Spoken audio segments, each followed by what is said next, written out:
Pitcast. Si David nge-podcast.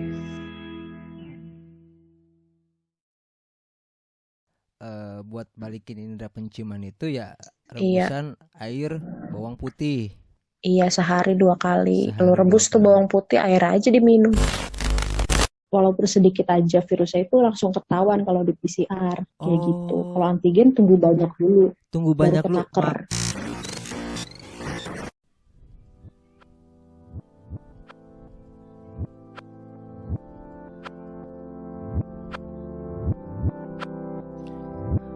Halo guys, welcome back to my channel di Pitcast. Apa kabar kalian semua? Semoga selalu diberi kesehatan, semoga selalu diberikan kekuatan juga menghadapi minggu-minggu yang semakin berat ini. Oke, pada kesempatan kali ini gue mau calling nih temen gue waktu zaman sekolah.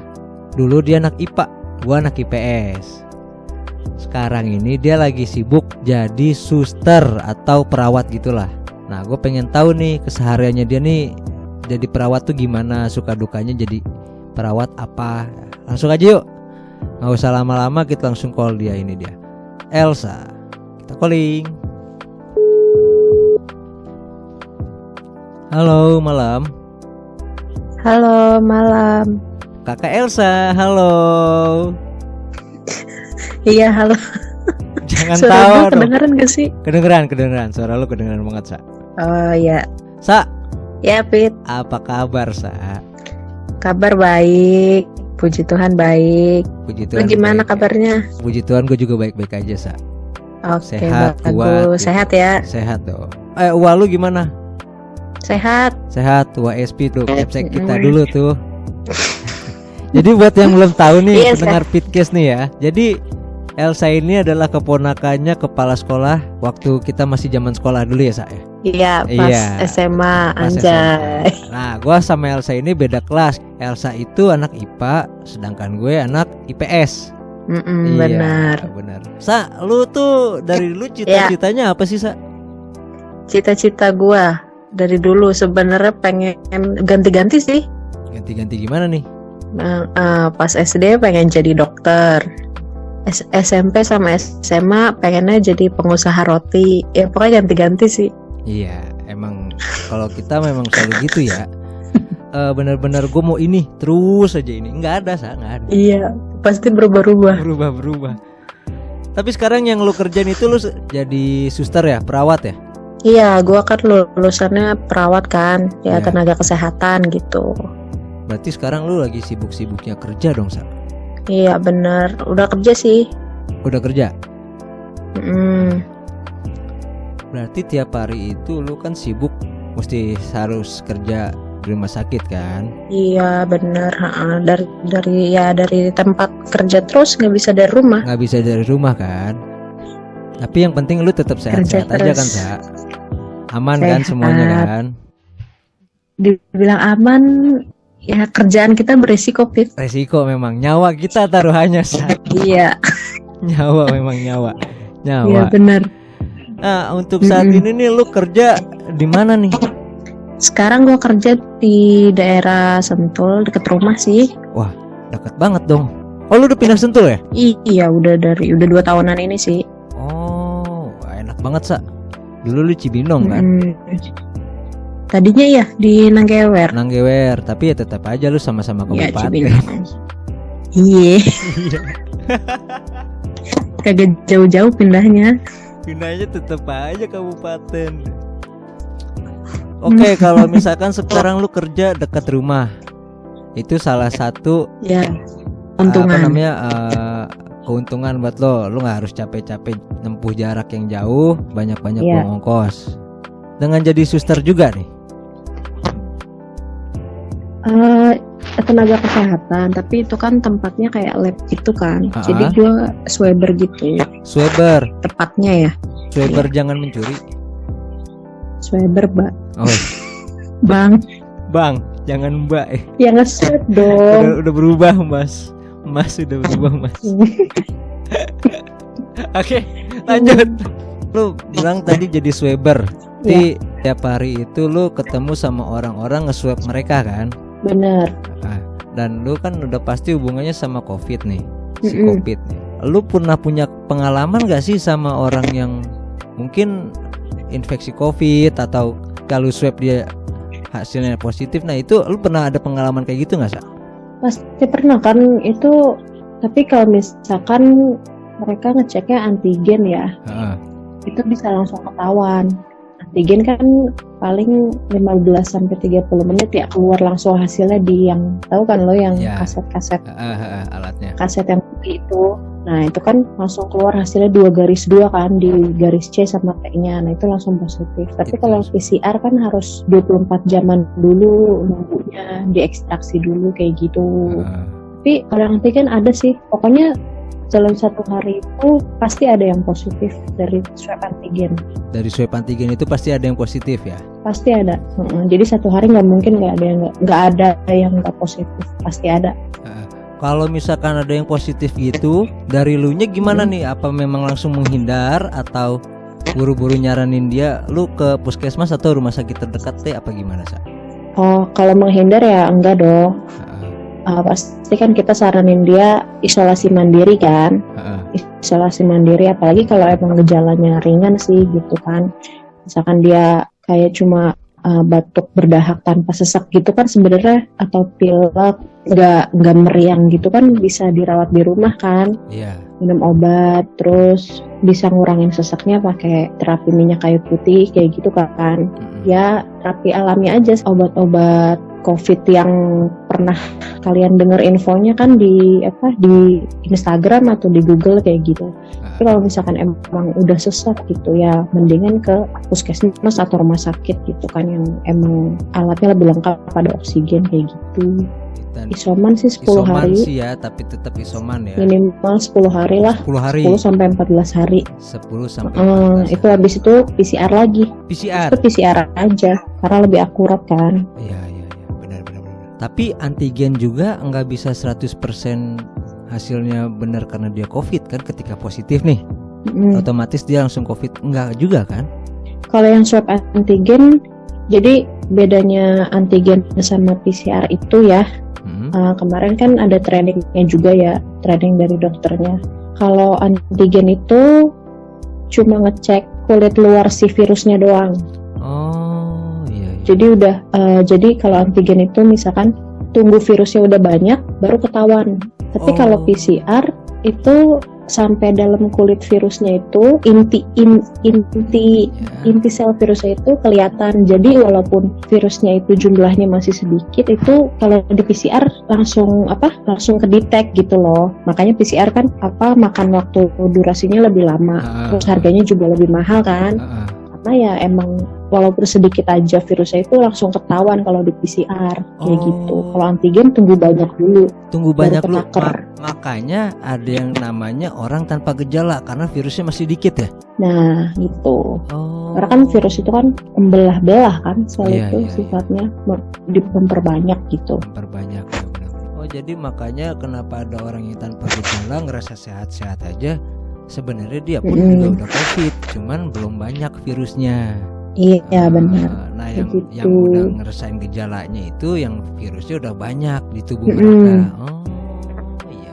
I see. Kayak gitu. Makanya kalau buat gue pribadi jadi pertanyaan, kenapa ada orang yang bisa tanpa gejala gitu loh.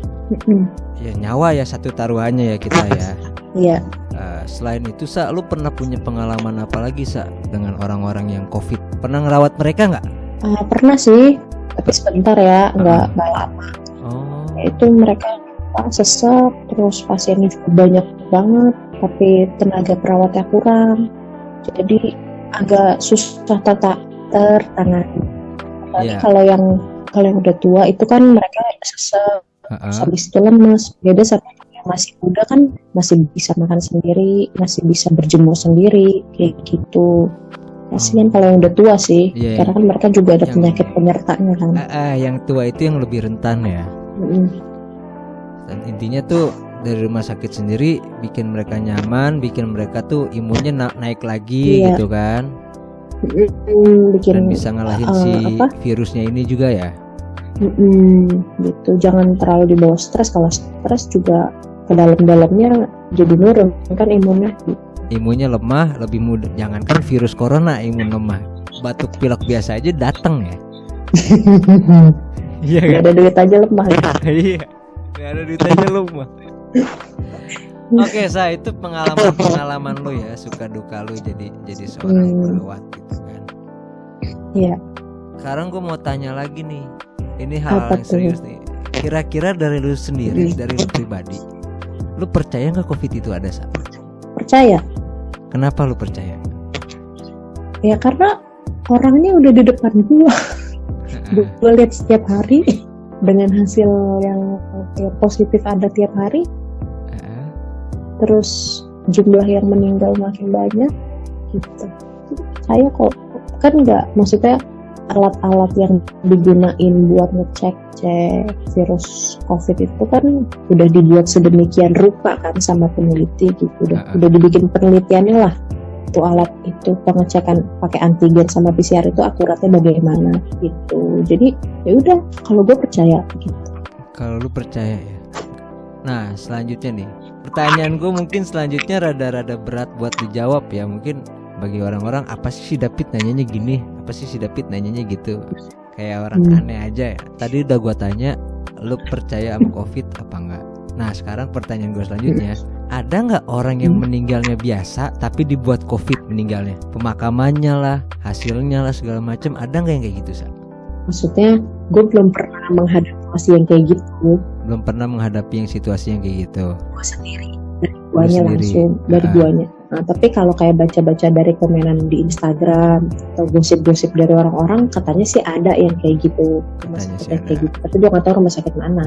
Ya, entahlah di rumah sakit yang mana gitu ya. Tapi menurut lu sendiri, lu percaya nggak yang kayak gitu ada, Sa?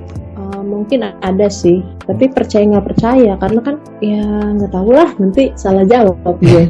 Ya enggak lah, nggak apa-apa keles. Tapi mungkin ada ya, mungkin ada. Cuma ya alasannya apa gue juga nggak tahu. Ya mungkin ya nggak tahu ya. Karena kan ini udah COVID ini kan menyangkutnya bukan ke masalah kesehatan orang juga kan, sampai ekonomi juga terdampak, pendidikan terdampak. Itu ada aja orang yang mungkin ambil keuntungan atau apa. Iya, ada banyak sih ya, ya, tapi itu sangat tahu. disayangkan. Iya. Sangat disayangkan ada beberapa oknum ya, kita sebutnya oknum ya. Ada beberapa oknum yang mengambil kesempatan ya dari pandemi ini. Kasusnya kan udah ada yang ketangkep tuh, bansos. Ya kan, terus korupsi yang lain segala macam, ya itu oknum-oknum yang mentalnya bobrok sih. Iya, makanya itu kadang di atasnya udah bener, ke bawahnya yang dipercayain nggak tahu tujuannya kayak gitu apa gitu. Benar.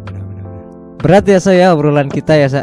Berat, takut salah jawab, nanti gue masukin lambe turah. Lu nggak bakal masuk lambe turah, paling disomasi, tau gak? Ya bisa aja kan dari lambe turah gue kemana-mana.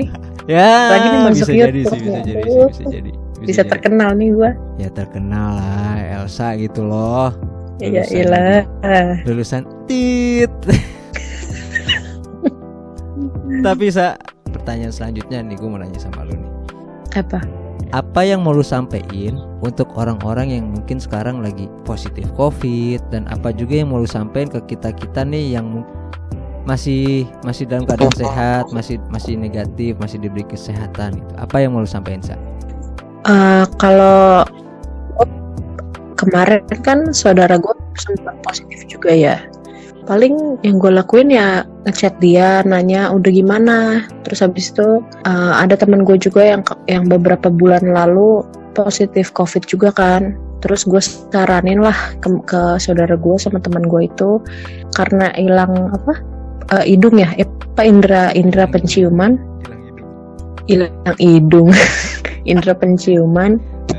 Itu gue saranin minum air rebusan bawang putih sehari 2 kali gitu. Terus tanya, ya kadang-kadang gue tanya sih, udah gimana kondisi lo gitu kan.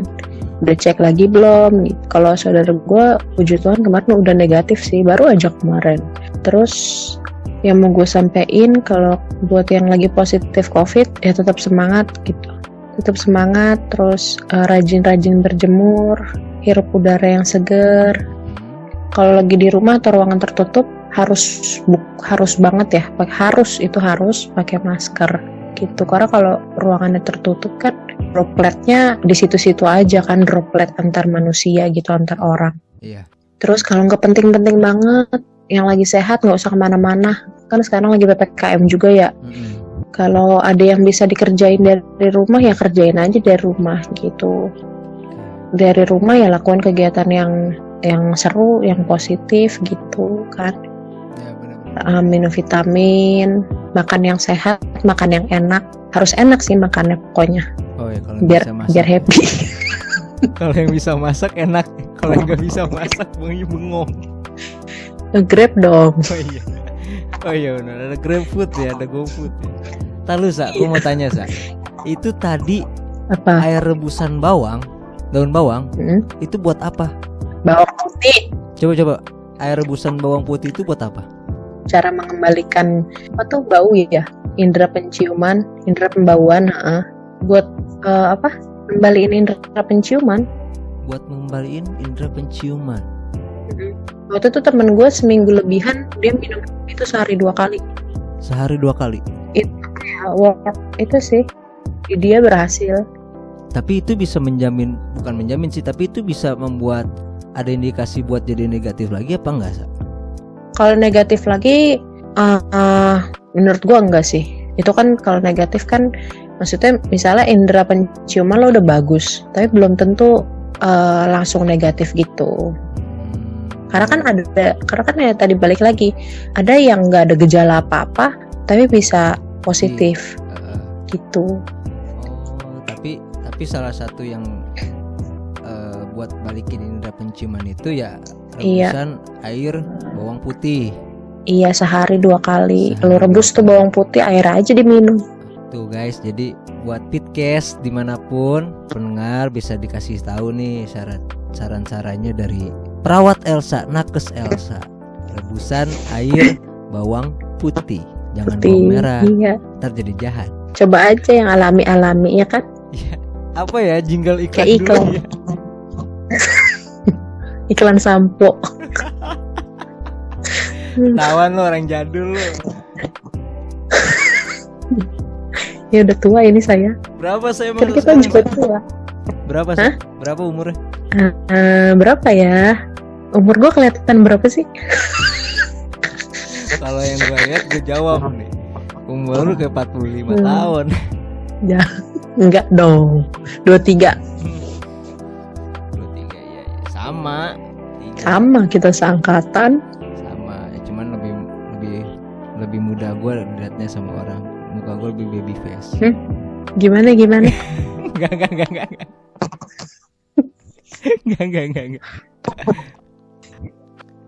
Oke guys, itu dia hasil wawancara gue sama Elsa, nakes Elsa. Wawancara nggak tuh? Wawancara ya, podcast sih sebenarnya sih. Iya, jangan lupa like, komen, subscribe. Waduh, thank you. Iya, gue udah subscribe loh. Oh udah, makasih loh. Dari kemarin. Waduh, bagus. Padahal gue nggak minta ya. Saran itu gue malah nggak tahu kalau lo punya podcast kalau nggak dikasih tahu. Siapa Sa? Sebut aja. Jangan dong. Oh jangan aja disebut ya.